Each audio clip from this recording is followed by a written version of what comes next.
Yo, what's up inyo guys? Breakdown natin yung laban namin kaninang umaga. At dito, nag-solo RG nga pala ako. At ginamit ko si Joshin kasi walang makapag-mage eh. Kaya nag-adjust na lang ako. At panoorin nyo hanggang dulo guys. Magandang laban to. Hindi ko kayo ipahihiya. At ayan. Tamang pukpok lang ako guys. Distance tsaka dalaw sa bottom tsaka sa top bottom bottom sa top pala, tama pala yun. Tamang distance lang talaga kasi mahirap na pag lumapit tayo kahit anong mangyari o kahit anong kaliit na bagay, basta makatulong lang tayo sa kampi natin, okay na yan. Tulad nito yan, kahit kaunti nakatulong tayo. At papunta na kami sa turtle para makapag zone at makapagtulong na rin sa turtle fight. Dito ayan, nag-dragon form ng Yuzong guys. Tignan nyo, dragon form na siya. At buti na lang wala pang ulti. At dito na pit 3 kami. Buti lang may purify ako. Pitas na sana ako dun. Ayan, buti lang hindi na ng passive niya. At ayan, napaka-liit nila ng kanilang mga life, buhay.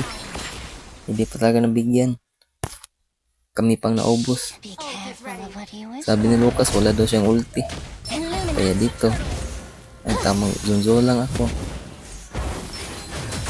At sa pag zone ko, ayan, nabigyan tuloy ako. Hindi pa ako nag-back. Okay lang yun. Kahit pa paano nakapag buy time tayo kunti. Pero nakuha pa rin nila. Kaya dito muntik na akong mabigyan. Pero napakagandang scene ni Tigreal dito. Yan, tuloy. Ubos kami lahat. Hindi talaga napita si Tigreal. Kaya kami pa yung naubos. At dito napalalim yung YZ guys. Kaya nabigyan namin siya. Naultihan ni Chu. Ayan, tamang fast clear lang tayo. Buti nakuha yung Lucas. Nakuha ni Lucas ang second turtle. Ayan. Tamang pupok lang tayo. Ito, dinilawan ko yung immune nila. Ang kaso lang, nasitan siya. Buti lang hindi ako nasali. Ito, hindi pa talaga ako umuwi guys. At napitas naman namin yung barats. Okay lang, good trade na rin yan. At last turtle 5 niya pala to, last dance. At dito ayan, agaw ni YZ yung turtle. At dito ayan, inunaw yung Tigreal.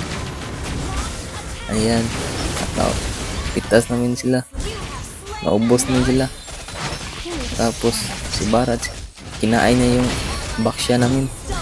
At buti na lang na-on yung passive ko sa second skill, kaya nakuha tayo ng double kill dun. At dahil dun, naubos namin yung dalawang tore nila sa mid. Nakabawi na kami konti. At dito, inabangan namin yung Hanabi. At successful, napitas naman namin. At dahil dun, nanggigil sila guys. Gusto nila bumawi. Ayan, gusto nila bawi. Pero ito ang bawi.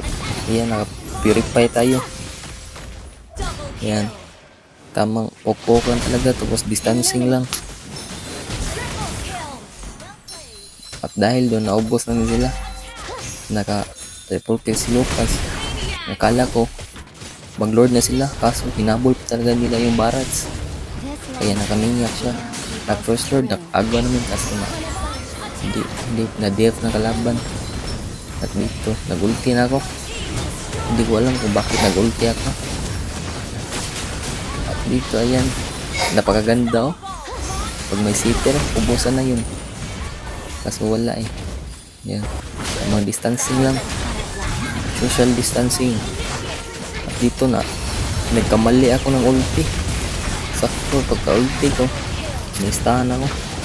Kaya yun, piktas tuloy ako. Pero okay lang yun, ubos naman yung kalaban. Yan, inabol ni Eritel guys, hindi na pinatawad. At dahil doon, na wipe out namin sila at panalo kami. Shoutout sa iyo, mag-ingat ka palagi.